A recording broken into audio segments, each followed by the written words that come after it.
Então, a sua língua você tem que dominar tanto quanto o autor domina a língua dele. Essa é a explicação sucinta da equação da tradução.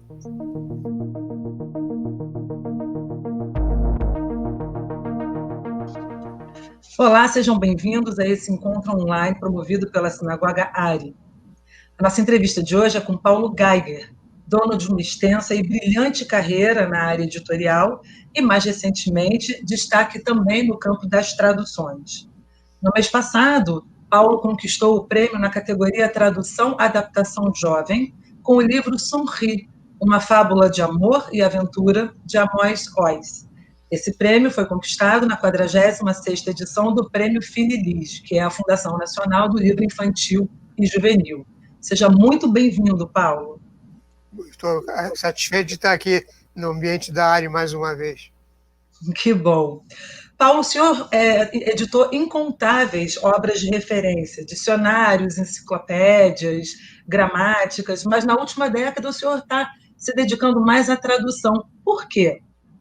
Bem, o livro de referência, como livro de referência, perdeu um pouco espaço com o advento dos livros digitais. Então, hoje em dia, existem enciclopédias grátis na Wikipédia e outras também, em que as pessoas não têm mais paciência nem espaço para acumular dezenas de livros de coleção, porque uma enciclopédia exige muito espaço. Teoricamente, seria, o nome já diz, uma coleção do conhecimento em geral, do conhecimento de tudo que existe. Isso não cabe numa estante. Então, mas uma enciclopédia virtual cabe num computador, é absolutamente aberta para o infinito.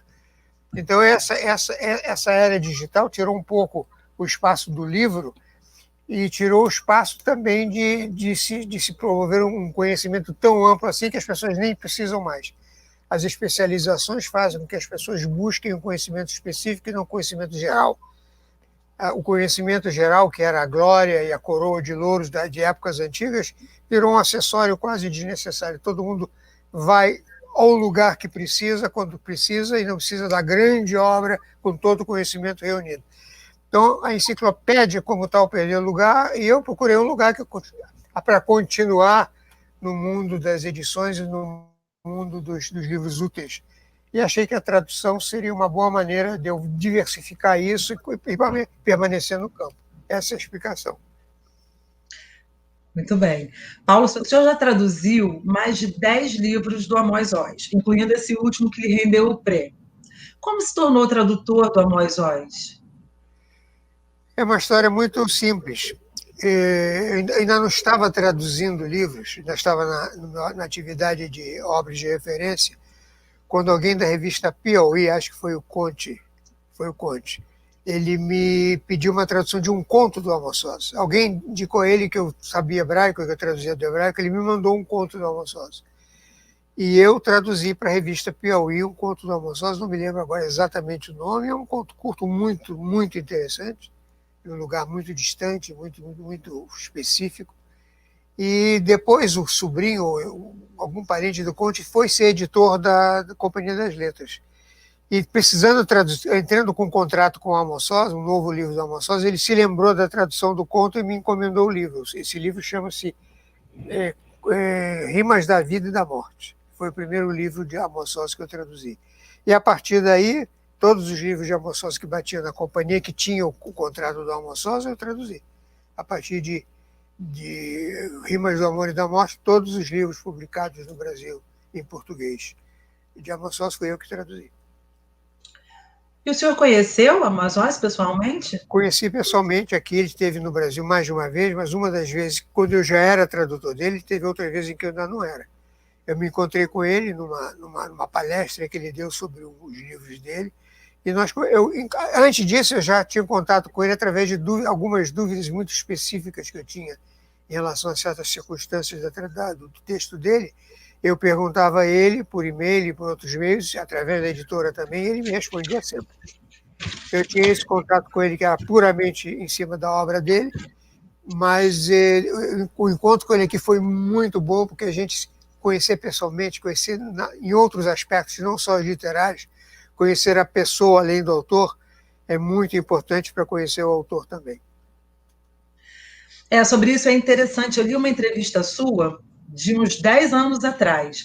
E o senhor dizia nessa entrevista que era extremamente desafiador traduzir Amos Oz, porque era preciso se sintonizar com os sentimentos dele, com as ideias dele, entrar o mais possível dentro da cabeça dele, do estômago dele, e escrever português do mesmo jeito que ele faria se escrevesse português.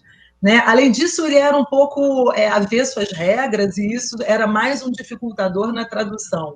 Então, eu queria saber, né, assim, além desse desafio do próprio ofício de tradutor, nesse caso específico do Sun Ri, que é uma obra para jovens, o que foi mais desafiador para o senhor nesse trabalho? Começando do geral para o particular. O que você definiu, quer dizer, você definiu, a minha definição é o trabalho do tradutor em geral.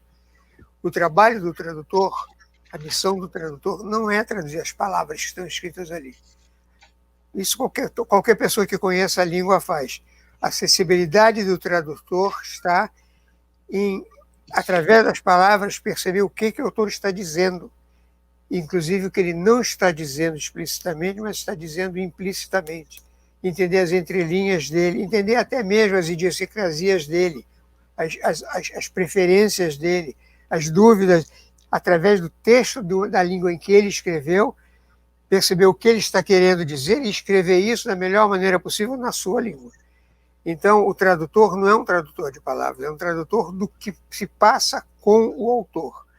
E por uma, não sei se por contingência, ou por acaso, ou por outro motivo, eu sintonizei com aquilo que o Amos Oz é.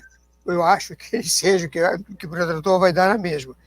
Então, eu acho que eu entendi não só o que ele estava querendo dizer explicitamente, mas eu acho que eu entendi o que ele estava sentindo, o que estava querendo dizer além daquilo, inclusive as macetes dele de como ele usava a língua hebraica para fazer. Eu tentei reproduzir esses macetes em português, como, por exemplo, não ser um continuista. O Amos Oz nem sempre continua com a mesma realidade que ele havia descrito antes. Só um exemplo pequeno.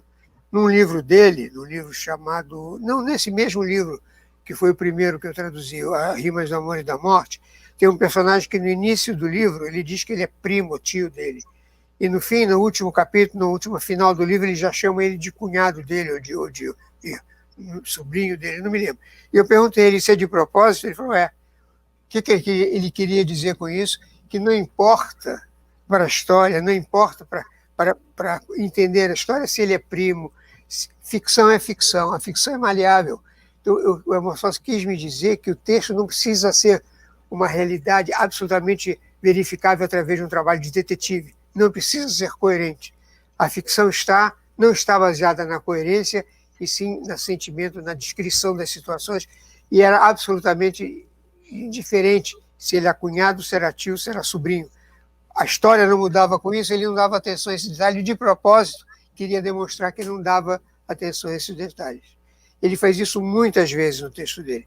Ele inclusive no uso dos tempos dos verbos, alterna, às vezes você não sabe se é presente ou futuro, lembrando a Bíblia, porque na Bíblia você usa às vezes o futuro como o passado, e Amos Oz usava esses truques também no seu texto.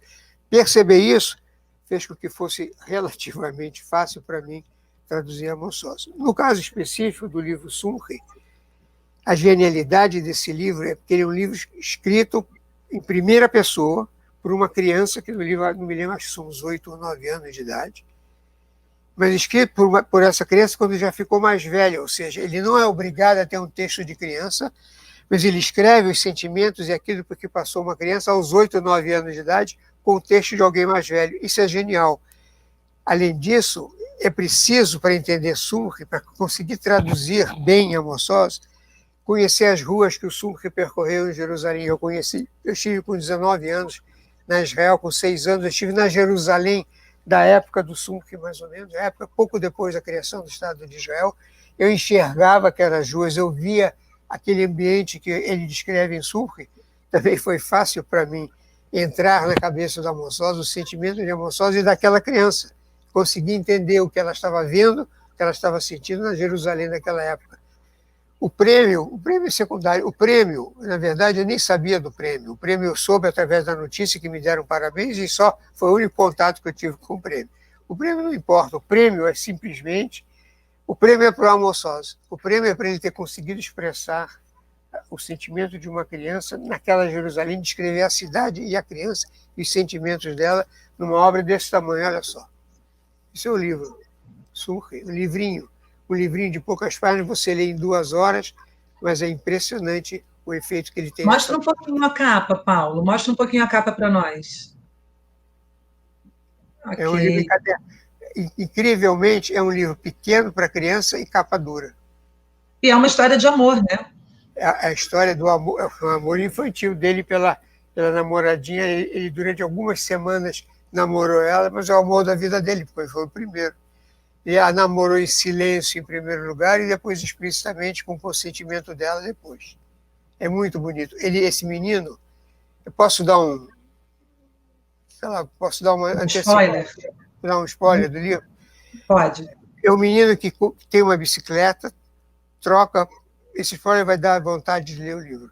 Ele troca a bicicleta por um trenzinho de brinquedo, ele troca o trenzinho por um cachorro que logo abandona ele para o verdadeiro dono, ele se consola de tudo isso com um apontador que ele acha na rua, e no fim ele dá o apontador de presente para a menina que ele ama. E ele fica teoricamente sem nada, mas ele fica com tudo, porque ele passou por tudo isso durante um dia da vida dele.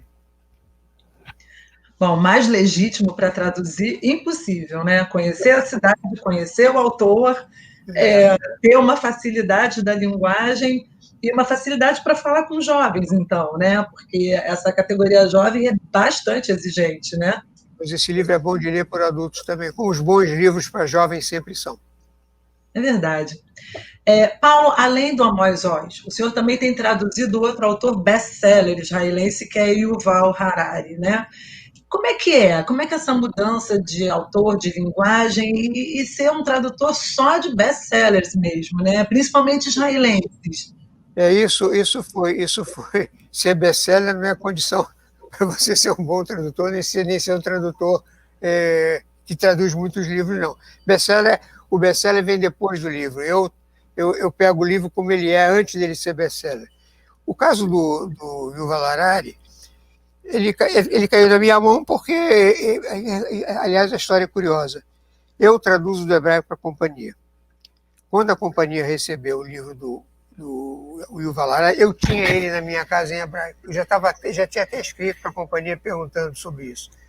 E quando eu recebi o livro, eu falei, então vamos traduzir. Ele falou, não. As edições internacionais, o Harari quer que seja traduzido a versão em inglês do livro. Então, pelo fato de eu ser o tradutor do hebraico da companhia, eu recebi um livro em inglês do Yuval Harari, que é completamente diferente de traduzir, de ficção, de traduzir Amos Oz especificamente. É um livro muito claro no texto em inglês. As ideias do Yuval Harari são absolutamente cristalinas, eles expressam de uma forma indubitável, você entende o que ele está dizendo, ele vai direto ao assunto, põe o dedo em todas as feridas. O texto dele é muito impactante porque ele não poupa esse dedo na ferida. Ele descreve as coisas como ele acha que são, e isso torna fácil a tradução também. Não tem interlúdios, não tem fugas, não tem entrelinhas. É tudo, ao contrário de Amos Oz, é tudo absolutamente explícito. As ideias dele são muito claras, ele as exprime com muito vigor. Traduzir, mesmo no inglês, traduzir o Yuval Harari foi muito fácil para mim. Ele tem um texto mais didático, né? Outro estilo, realmente. É um texto que não apela para a ficção, pelo contrário, ele se calca na realidade como ele a vê. Na realidade nua e crua de como as coisas são no mundo hoje. É verdade. Agora, Paulo, para ser um bom tradutor, é preciso conhecer de antemão a obra do autor antes de começar a traduzir, ou esse conhecimento pode vir com o tempo? É uma pergunta muito boa. Eu acho que não precisa conhecer a obra do autor antes, mas se é verdade que para você traduzir bem, você não tem que só conhecer as palavras que ele escreveu, mas entender a integridade do homem que ele é, para ajudar a entender por que ele escreveu assim, de que maneira ele escreveu assim, eu sempre dou uma passada antes de começar a traduzir pela biografia, pelos outros livros, não lendo todos, mas sabendo que temas ele escolheu, que tipo de atitude ele tomou diante das várias circunstâncias da vida principalmente na ficção. Na não ficção é mais simples, mas na ficção é preciso entender as motivações, sim, as motivações explícitas e as implícitas. Então, tentei fazer isso nos livros de ficção que eu traduzo. E eu traduzi poucos livros de ficção em inglês. Eu traduzi muitos livros de ficção em hebraico. Por quê? Porque você, para traduzir ficção, você tem que conhecer a realidade da língua daquele lugar. Para traduzir bem em hebraico, você tem que conhecer, no livro israelense, você tem que conhecer Israel, conhecer ao que o escritor está se referindo quando descreve certas coisas e a que circunstâncias da vida israelense ele está mencionando.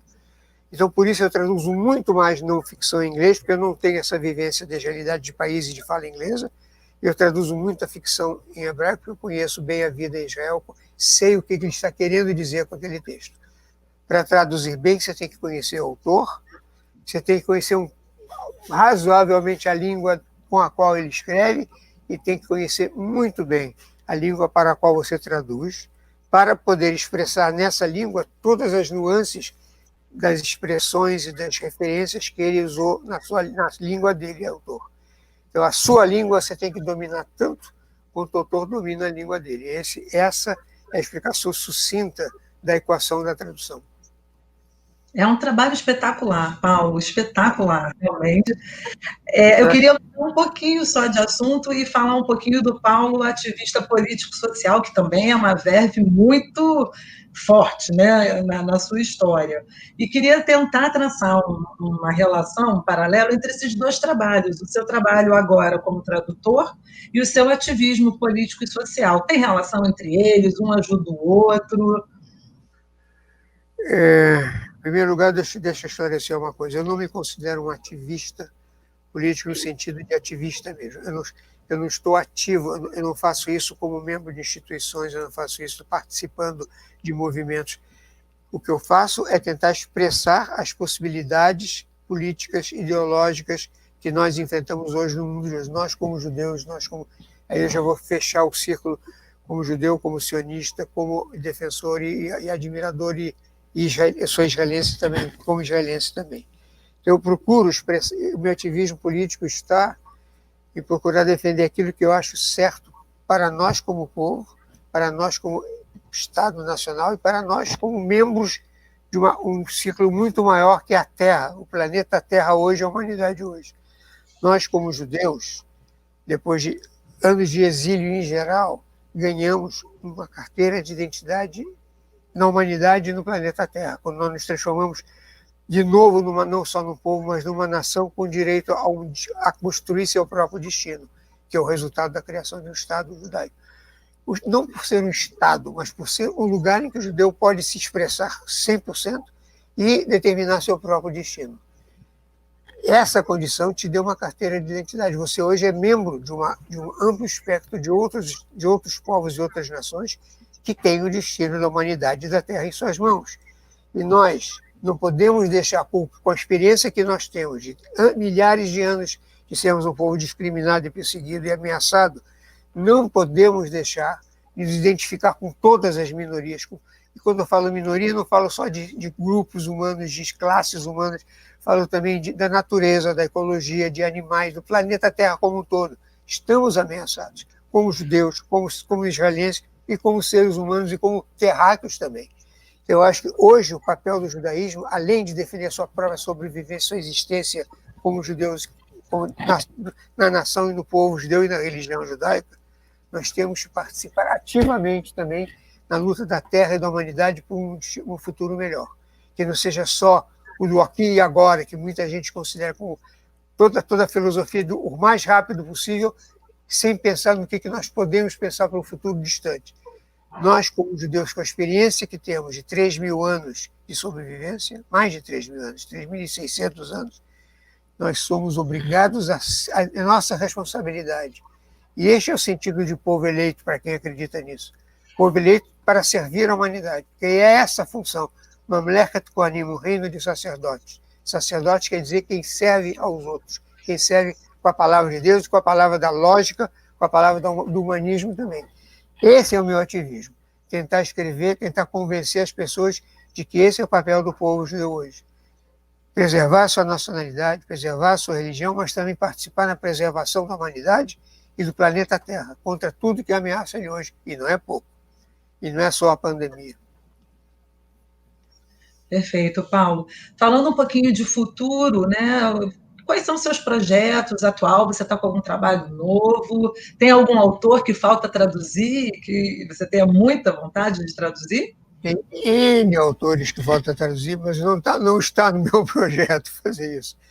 O meu projeto é continuar o meu projeto é cada dia um dia. Hoje em dia, o que aparecer hoje que eu puder fazer, eu faço. Eu não estou procurando nada para amanhã, mas o que aparecer hoje que eu puder fazer, eu vou fazer. Ainda tenho energia e a cabeça para isso, felizmente. Com certeza, premiado agora, recentissimamente. Esse prêmio, vou te dizer, foi um prêmio muito estranho. Para mim, ele é uma notícia, nada mais do que isso. Eu li, não, notícia não. Foi um e-mail que eu recebi me parabenizando. A notícia eu nem vi. Eu soube através de um e-mail e continua. Esse prêmio, ele é merecido. Ele é merecido por causa do livro. Por causa do livro, não por causa da tradução. Toda tradução de um bom livro, acaba, se o tradutor é razoável, acaba sendo merecedora de algum prêmio. Ok, Paulo, eu agradeço muito a tua participação aqui no nosso encontro. Parabéns pela sua carreira, parabéns pelo prêmio. Aliás, Alessandra, eu não chamo de carreira. Quando falam carreira, sabe o que eu penso? Carreira, isso é uma corrida, uma corrida atrás de alguma coisa, porque geralmente as carreiras são. Eu não fiz carreira, eu fui fazendo aquilo que eu pude fazer de melhor princípio. Faça aquilo que você faz bem e não aquilo que você não faz bem. Faça aquilo que você pode fazer tão bem ou melhor que outros, não aquilo que outros possam fazer melhor do que você. Nesse princípio eu me dei bem, andando devagar, sem carreira. É um bom princípio, é um bom conselho e um bom princípio. Pois é. Ok, Paulo, muitíssimo obrigada. Muitíssimo obrigada. Ele está aberto sempre. Obrigado, Alessandra. Obrigado a Tamara aí no background.